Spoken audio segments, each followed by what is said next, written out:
In this chapter, we are looking at numerical methods. That is, methods we can solve problems that we can't solve exactly, but we can solve numerically, which means to find an approximate solution.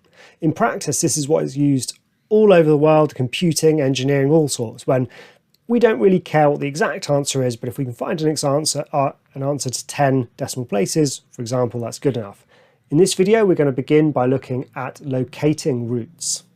All right, so what do we mean by locating a root? Here's what we mean. Suppose we've got some axes here, and you've got a function, and it could be the most complicated function in the world, and it does this. And we want to locate this point here, right? Because that is our root. Okay, and you'll often see a root depicted with the Greek letter alpha, like alpha is the x value of our root. Well, one way that we can really nicely identify a root is if we, for example, were to sub an x value into my function that was here, and I found that I had a positive value there, and I subbed in an x value into my function here, and I found it was negative, well, as long as I knew the function didn't have any gaps in it or anything, I could be certain that to get from this point to this point, you had to go through 0 at some point in between. And what does that do? It confirms that the root of my function lies somewhere between here and here. Okay, so specifically it's the change from positive to negative or negative and positive which guarantees that you've got a root. Now there are a few caveats. For example, there are a few curves that have asymptotes, for example. So if a function shoots up to infinity and then comes back from infinity there, well, yes, it's positive here and negative here, but that doesn't mean a root exists. But that's because there's a discontinuity in your function, right? It actually just leaps from here down to here, and an asymptote in this case. So your function can't be doing that. The other thing you need to be careful of is concluding the opposite, by which I mean, look, in this case, let's say I subbed in an x value here, and I found this positive value, and I subbed in this x value and found another positive value. Well, I would rightly conclude there were no roots in between there. But that's not always the case. For example, let's say you had a function that looks like this. Well, I might sub in this x value and get a positive number. I might sub in this x value and get a positive number and conclude there are no roots in between, but there are.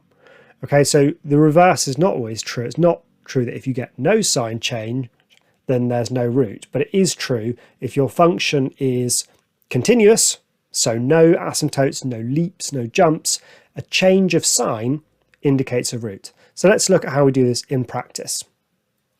So here's a function. F of x is the square root of x minus 1 over x minus 2. Can we show that a solution to f of x equals 0 exists in the interval 4.8 to 4.9? You'll sometimes see that written in square brackets, 4.8 comma 4.9. People sometimes talk about the closed interval 4.8 to 4.9. So how do we do that? Well, we just check out what our function is at these points. So I'll do f of 4.8 first. I'm literally just going to sub 4.8 into my function. So the square root of 4.8, and it's going to be messy, it just is, minus 1 over 4.8 minus 2. And what's the answer? Well, the answer is minus 0.017. You don't need to give loads of accuracy here. The important thing is we're hoping for a change of sign from positive to negative or negative to positive. Now, what about f of 4.9? Well, if I sub that into my formula, so the square root of 4.9 minus 1 over 4.9 minus 2, I get 0.00951. Okay, so it did shift from negative to positive, which means the function had to pass through 0 at some point. Now, this function, actually, it does have an asymptote, but its asymptote is when x is 0. So that's the kind of discontinuity bit. It's nowhere near when x is 4.8, 4.9 kind of territory. So yes, it's true, there is some weird stuff in this function, but not around 4.8, 4.9. Here's the sentence we use to conclude this. We'll always write something like sign change. So that is a change from positive to negative, negative to positive. Sign change indicates a root in, and then we can just say 4.8 to 4.9. Okay, so that means in the interval 4.8 to 4.9. Okay, let's have a look at some more challenging questions. So f of x is sine 3x minus e to the 2x, quite a weird function. Show that f of x has a stationary point in the interval 0.1 to 0.2. Okay, well, a stationary point is when the derivative is 0, so we better find the derivative. So I can differentiate this using the chain rule. So f dash of x is derivative of sine is cos, but then we multiply by the derivative of our stuff, which is 3. So we get 3 cos 3x, and derivative of e to the power of stuff is just e to the power of stuff multiplied by the derivative of our stuff, which is 2. So that's minus 2e to the 2x. And I want to know when is that equal to 0. So to show that a stationary point exists in this interval, I will just sub 0.1 into the derivative function and see what I get.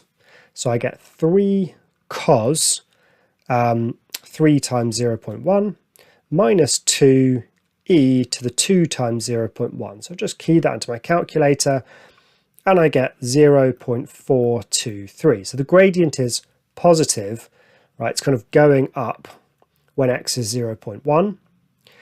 And what about when x is 0.2? Well, if I sub 0.2 into my equation, so 3 cos 3 times 0.2 minus 2e to the 2 times 0.2, I get minus 0.508. So it was going down here. Okay, well, if it's going up there and going down there, it must have turned the corner at some point, and that is your stationary point. So again, I'll just word this a bit more carefully. So sign change indicates not a root, but indicates a stationary point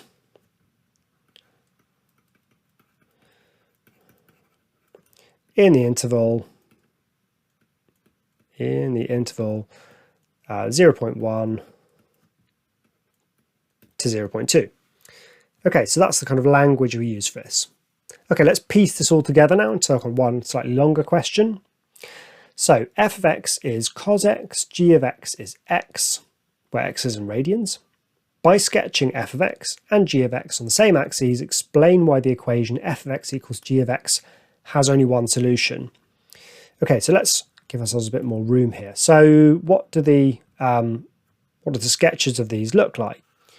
So we'll begin with cos x. So cos x starts at 1 and has its familiar sine curve shape, or cos curve shape even. And what about y? Okay, so I should label this. So that is y equals f of x. Now I'm going to draw y equals g of x, just y equals x, which is just a diagonal line like this. Okay. And that's y equals g of x. So why does that mean that f of x equals g of x has only one solution? Well, they only intersect at one point. So I just need to say that. The graphs only intersect at one point. At one point.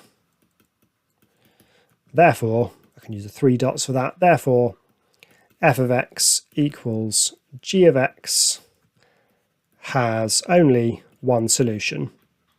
And for these kind of questions, you don't need to go into tons more detail. Like, how do you know, for example, the cos curve doesn't kind of dip down and touch it? I mean, there are reasons. Like, for example, the steepest the cos graph ever gets is 1. Is one useful fact you could use, but you don't need to get into that. So because it never gets steep, it never catches up with the line y equals x.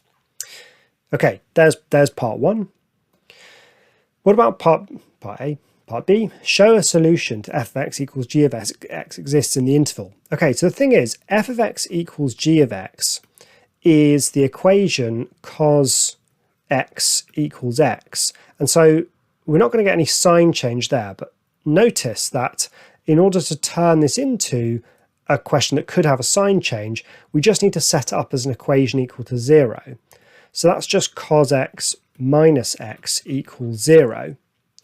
And all I need to do then is sub 0.7 and 0.8 into this. So if I do cos of 0.7 minus 0.7, what do I get? Cos 0.7 minus 0.7 is 0.065. 0.065. And if I do cos of 0.8 minus 0.8, I'm hoping it's going to be negative. Yeah, and it is. So I get minus 0.103. And then it's just my same conclusion as always. So sign change indicates a solution in 0.7, 0.8, in the interval 0.7 to 0.8.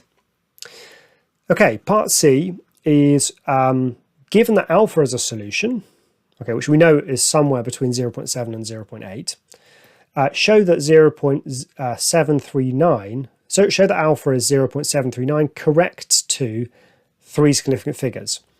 Well, here's the logic here. Imagine that I was going to zoom in on my function and that it kind of the root was here. Well, to show that that the answer is 0.739 correct to 3 significant figures, we're actually going to consider bounds. Okay, something from GCSE. So the upper and lower bound of 0.739 correct to 3 significant figures. Basically ask yourself, what's the smallest number that rounds to 0.739? The smallest number that rounds to 0.739 is 0.7385, and the largest number that rounds to 0.739 is 0.7395. Look, I know that this technically rounds to 0.74, but it could be arbitrarily close to this, right? It could be 0.73949999999. So we just use that as the upper bound. And now what we're going to do is we're going to show that there's a sign change between these two values. And if there's a sign change between these two values, then whatever the answer is, it must be between the upper and lower bound of 0.739. And we know that all numbers in this gap do round to 0.739 when you round to 3 significant figures. So we sub these in. So if I do cos of the, let's do the lower bound first, cos of 0.7385 minus 0.7385, what do we get? Now these are going to be pretty close to 0 because we know that the answer is really close to this. So we can use just whatever form the calculator gives us an answer. So cos of that stuff minus 0.7385. Okay, and it's given me 9.79 times 10 to the minus 4. It really doesn't matter what it is, it's positive. That's the key thing. And now if I try the upper bound, 0.7395 minus 0.7395, let's see what this is. And again, it doesn't matter what the number is, it just matters if it's positive or negative.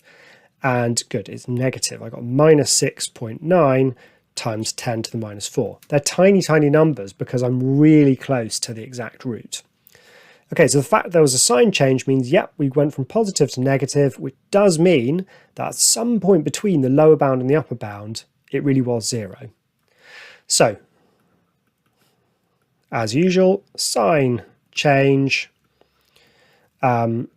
shows, and we can just use the wording from the question, shows that alpha is 0.739 to 3 significant figures. And the logic there, as I said before, just to repeat because it's nice logic, is that every number between 0.385 and 0.7385 and 0.7395. Every number between those two rounds to 0.739. Okay, so I hope you enjoyed looking at locating roots. In the next video, we're going to look at our first process, iteration, to actually find these roots. See you there.